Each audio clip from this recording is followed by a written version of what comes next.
Hi again.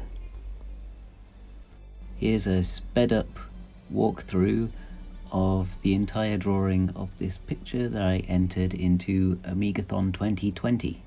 If you don't know what Amigathon 2020 was, it was a charity stream organised by Amigos Retro Gaming on Twitch.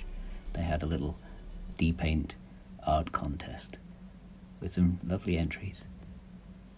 This was done entirely in Deluxe Paint 5 on my Amiga 1200 using a graphics tablet for about 90% of it, and the mouse for mostly the dithering at the end. Throughout the video I will explain what I'm doing and how I'm going about it.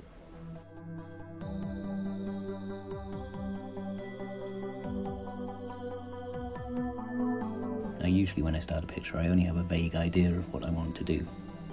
So at this point just jotting down vague colours and shapes. At this point I didn't have pressure sensitivity working on my tablet, so the brushes stay the same shape. But, this will be a content for another video, I have got pressure sensitivity working now in Deluxe Paint. Hooray! But to do it I did have to buy a Wacom tablet and download some weird old drivers. So many of my pictures involve some sort of creepy old tree that looks more like a squid or something. Squiddly trees seem to be one of my things. There were quite a lot of these in Zombie Holiday, which I made for the Mac.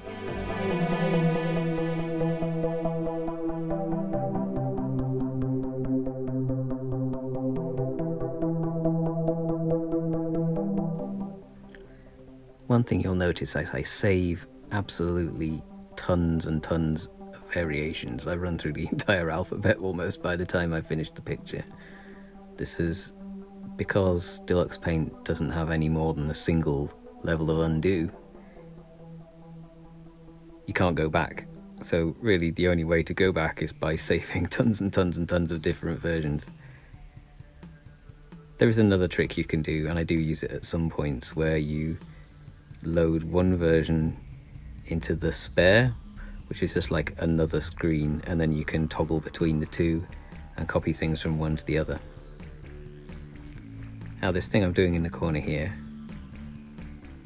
that's kind of a bit silly, but it's when I'm running it in full screen, so I can pick up the colours and I can see them all laid out like that.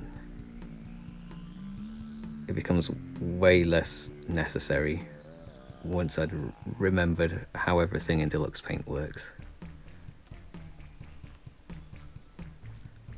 For example, the comma key is the colour picker. Right now, this is how I do it in any other app. It's there, see where I was flicking back and forth? That was between the spare layer and the non-spare layer. Normally I'd put a blue or a green rough sketch, but obviously without real layer support, well, not even real, no layer support, there's no layer support, let's be honest. It's kind of a destructive process sticking the lines down, but you've just gotta just do it anyway. Just clean up the mess afterwards.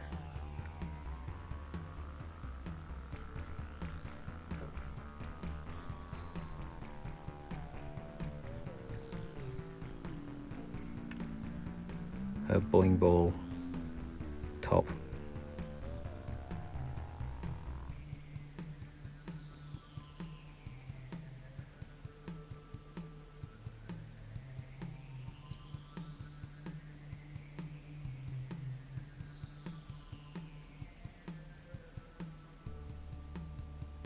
Another thing that might be vaguely interesting, probably not.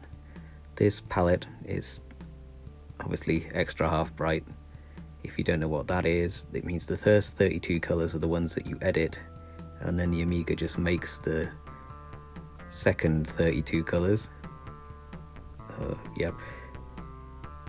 They're the same colours at half the brightness. You can do some really nifty effects with that. And this specific palette is one that I'm using for most, if not all, of my Amiga work, because it's what I'm using to develop games with. Saying that, I'm very, very slow when it comes to developing games, so who knows if I'll ever finish anything.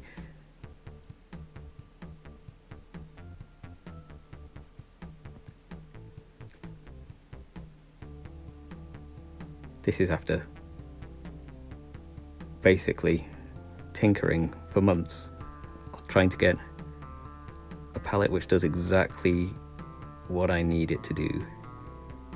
You'll see that both of those grey gradients, they're not pure grey gradients. There's some green, there's some pink, there's a little bit of brown in there.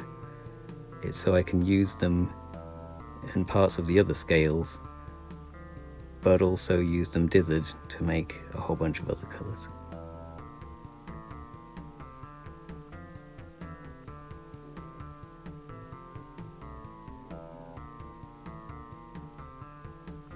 This part of the picture is always kind of the most fun, just the slapping down big chunky areas.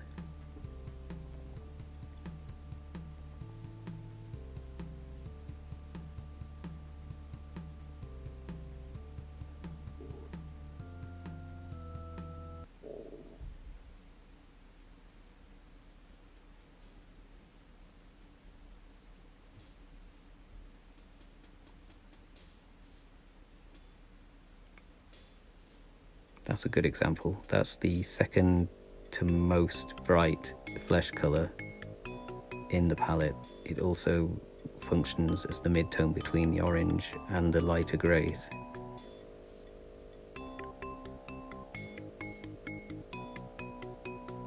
So there is some method to the madness.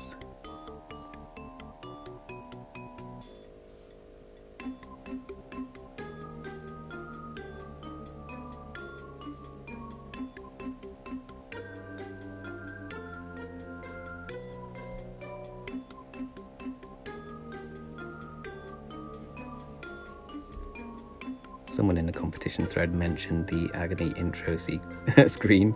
Yep, I could see why you'd think that. That also had a tree on it. It was not similar to this tree, really. I think, in fact, it was on fire on the intro screen. One of the loading screens had a tree on too. They also seem to enjoy drawing trees. Can't blame them. Trees are pretty cool. And they're fun to draw because you can just sort of squiggle, and it's very difficult to get them wrong if you have a vague understanding of what might look right.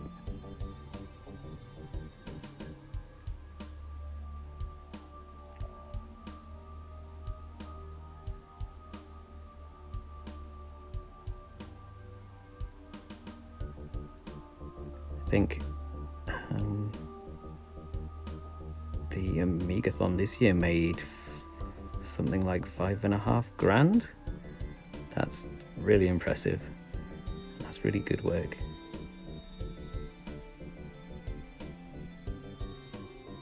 Should definitely go and watch their Twitch, and if they do one next year, which sounds like I'm sure they will, definitely go and watch that.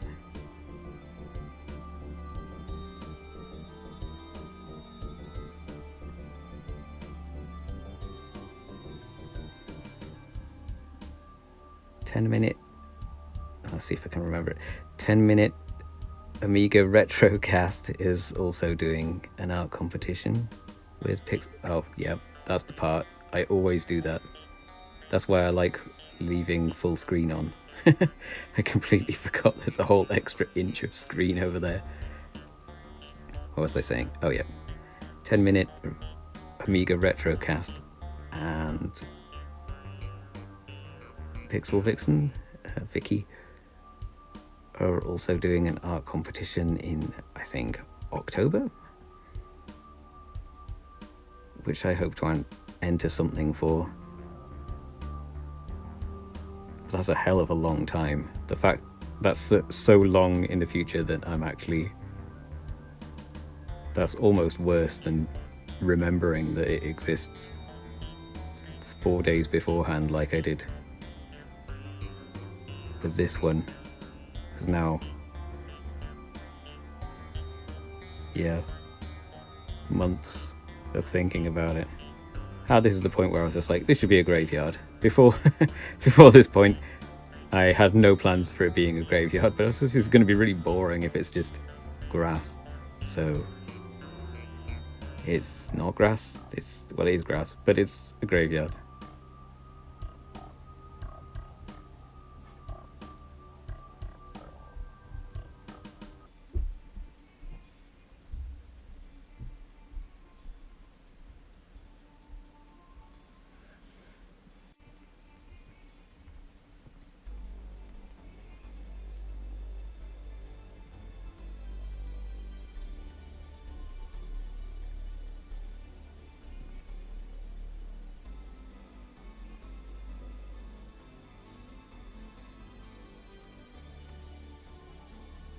Skull. There's a whole bunch of things when I look at the finished, in inverted commas, piece. I'm just like, I probably can fix that and make it slightly better, so I will probably carry on detailing this picture for quite some time. I am like that.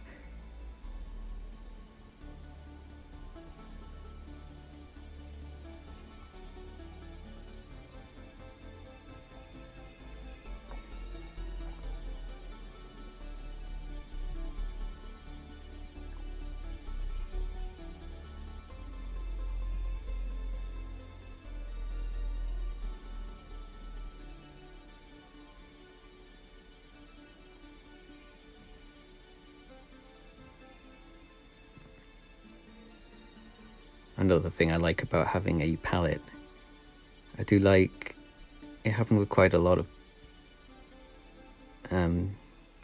publishers or development houses where they had like a house style, a set of colours they use, even how their music sounded sometimes. Trying to develop a look like so you'll be able to recognize that my work is my work. So having my own palette that I just use for everything kind of works for that.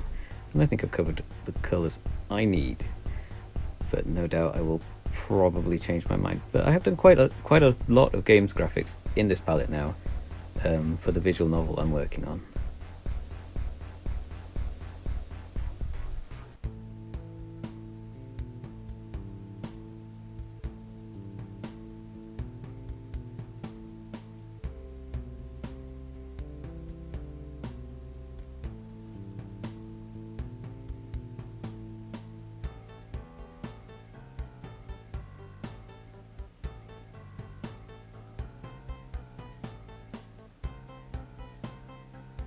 If anyone's followed my other projects, you'll recognise her, or well, you probably wouldn't yet, but once her hair gets longer, as Sophie from my webcomic that I don't really update.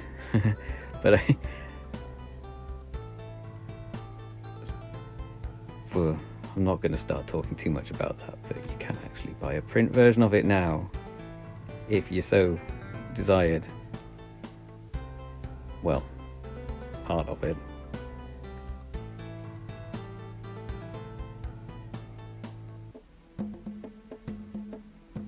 Now the legs are the absolute biggest pain in the ass here. I'm pretty sure I got them wrong. I just kind of gave up. Well, that'll do. No one's going to be paying that much attention.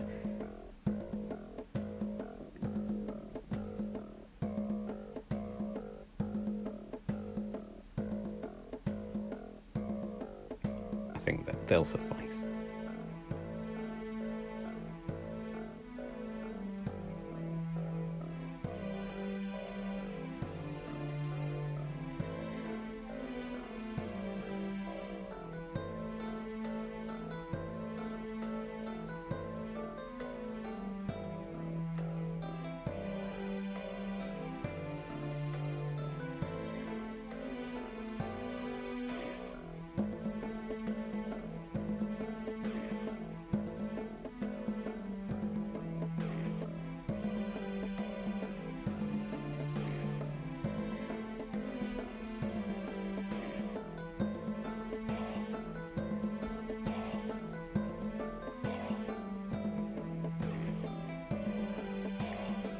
it's nice coming back to do a full, I was gonna say full resolution, a full low-res picture like this, because generally when I'm doing pixel graphics I'm doing sort of assets that aren't this big, obviously.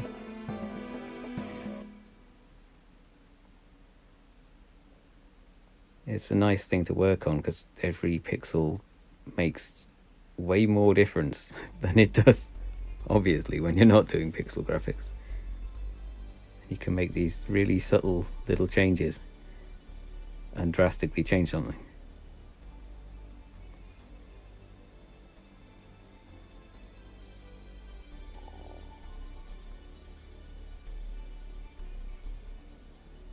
That flashing that happened then again a moment ago, that was again me comparing the picture to an earlier version.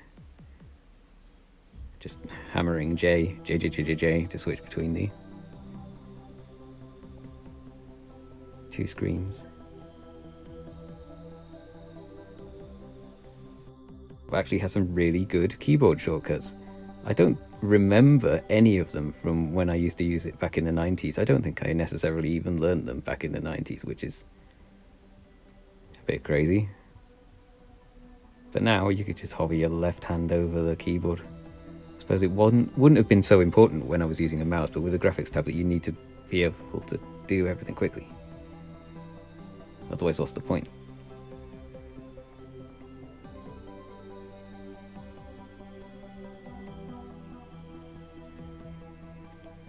So yeah, hovering your hand over U for undo, comma to pick up colours. Various other, yes, that moment's important and frustrating. My capture setup is, well, it was pretty dire at this point. Now, if I was to record a fresh video, it should be good. I should have left the colours how they were in the original section, but I actually tried to colour correct it when I saw it in my capture thing to make it correspond closer to what it looked like on the screen on the Amiga. Now, I'm obviously massively over corrected and ended up with this sort of washed out mess. Oops. Now I have an open source scanline converter, and despite having a few issues with it, which I guess I should probably go into in another video, the picture quality at these low resolutions is incredible compared to the cheap SCART to HDMI converter I used in the past. I can thoroughly recommend the open source scanline converter with a couple of caveats. It is incredibly nerdy, and I wouldn't recommend it if you that is horrible. That noise was giving me a headache. I don't have that with the open source scanline converter. That's gone.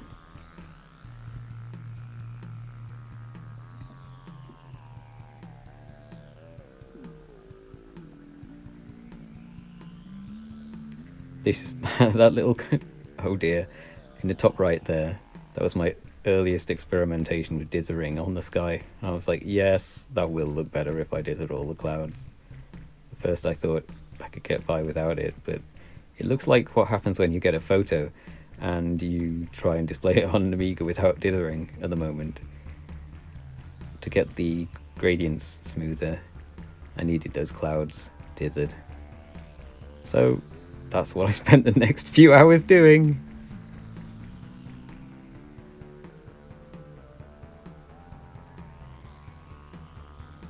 The mountains are definitely my favourite part in terms of the detailing, the entire picture.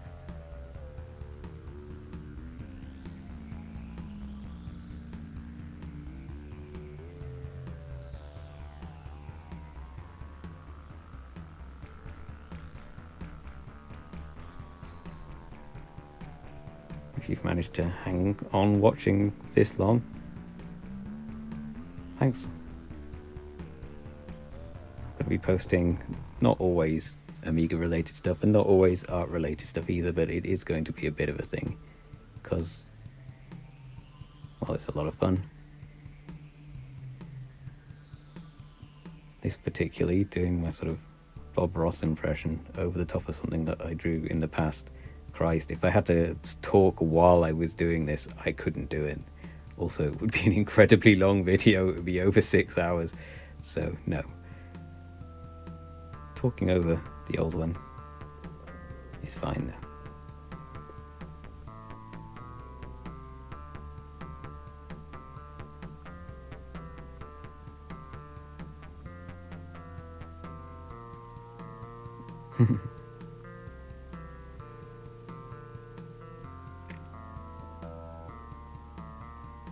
I think this is a point when I realised that there's a middle shade there, see at the top, between two of the colours that I hadn't realised existed before. Yay. This is me using a brush to speed up dithering slightly.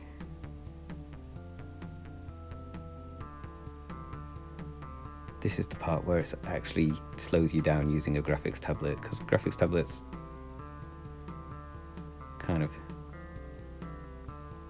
not ideal. Well, it's slightly difficult to explain.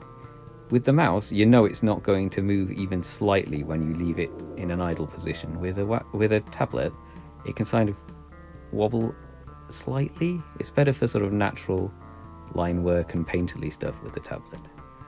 Saying that, now that I have an even nicer tablet and it's bigger, it wouldn't be quite so much of a problem.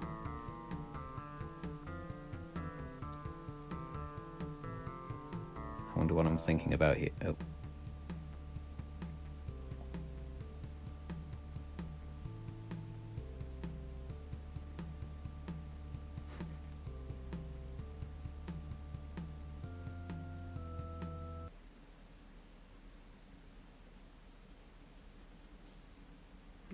Yes, I remember that. That ever so slightly green toned one. I spent a very long time trying to figure out where it was, whether it was darker or lighter than the blue next to it. In tonal terms, it's basically almost identical. In the end, I settled on darker. But I'd already done a bunch of dithering. So this is when I had to watch Pixel Vixen's video on stencils, because I didn't remember how to use them. And I really wanted to draw behind one colour.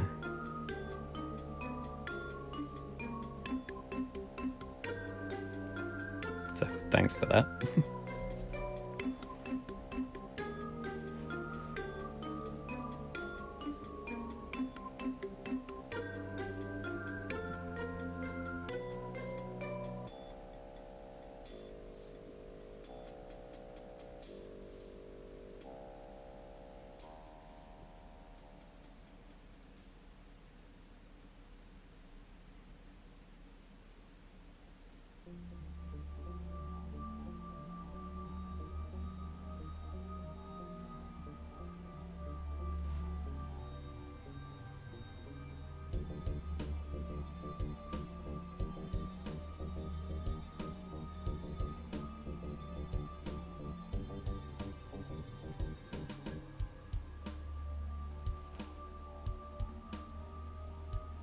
Almost everything else in the video is dithering. I don't know what I'm going to say over it. Dot, dot, dot, dot, dot, dot, dot.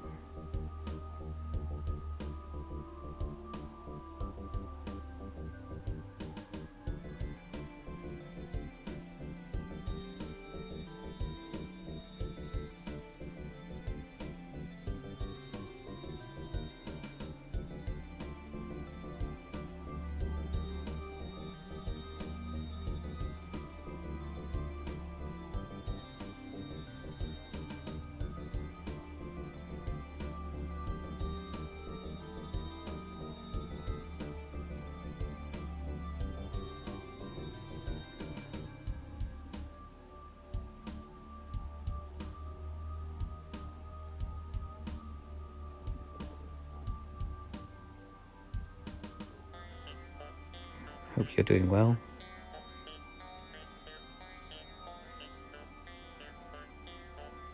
It's kind of strange. I know I don't know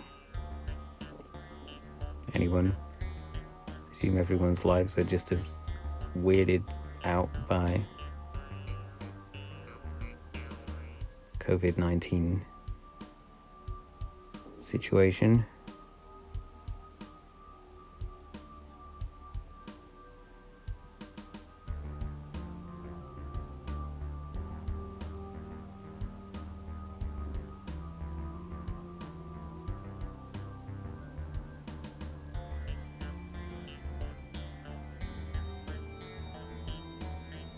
Kind of stuck at home a lot of the time anyway, so it hasn't made a huge amount of difference to me. My family's mostly been able to work from home or do school from home, so it's been not as disruptive as it could have been.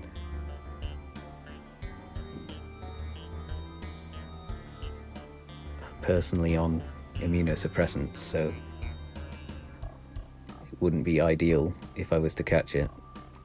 So I'm kind of a little bit more locked down than a lot of people by this point. Oh, and if you were wondering what any of the music in the background is, it's probably going to be the same for all my videos. I figured the easiest way to avoid any sort of copyright stuff is to use music I made myself. All the music I'll be using in this video is music I made for Zombie Holiday. I only did the first 3 or 4 levels of Zombie Holiday, so it didn't become the full game that I originally imagined it could be for various reasons. I just basically started it in a really stupid way, in an unsustainable, difficult to finish making way, and then a bunch of other things conspired against me.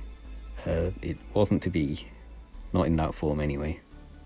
But I did make a good few pieces of music for it, from underwater level, pirate level, from the graveyard level, lots of levels I planned that just didn't ultimately happen.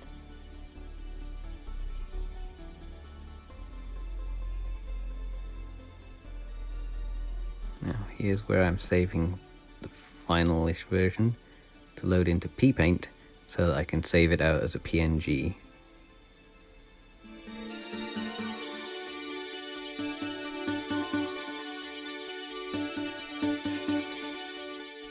And I also did a tiny bit of detail after I'd finished recording. Nothing exciting, just a little bit more dithering. That's it. If you stayed around this long, thank you very much. If you'd like to see more of this kind of thing or other kinds of thing, because I am really not going to be that consistent, most likely, please subscribe, and thanks. See you next time. Bye.